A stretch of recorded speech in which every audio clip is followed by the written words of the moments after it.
শ্রীকৃষ্ণের অমৃতবাণী আমাদের জীবনে কঠিন সময়ে সঠিক পথ দেখাতে সাহায্য করে। কর্মের ওপর গুরুত্ব। তোমার অধিকার কেবল তোমার কর্মেই আছে, তার ফলে নয়। তাই ফলের আশা ত্যাগ করে নিজের কর্তব্য পালন করে যাও। পরিবর্তনই জগতের নিয়ম।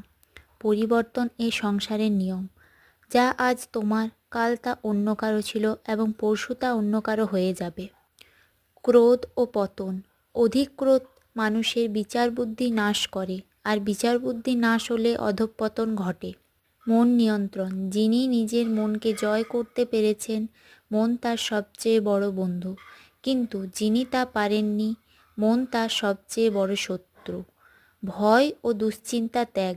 তুমি কেন বৃথা চিন্তা করো? তুমি কেন ভয় পাচ্ছ? তুমি কি নিয়ে এসেছিলে যে তুমি হারিয়ে ফেলার ভয় করছো?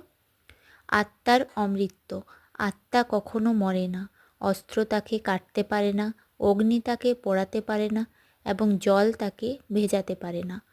শ্রীকৃষ্ণের এই বাণীগুলি আমাদের জীবনে সঠিক পথ দেখাতে সাহায্য করে। তাই এগুলি অনুসরণ করে চলাই আমাদের জীবনের মূল কর্তব্য হওয়া উচিত। হরে কৃষ্ণ, রাধে রাধে।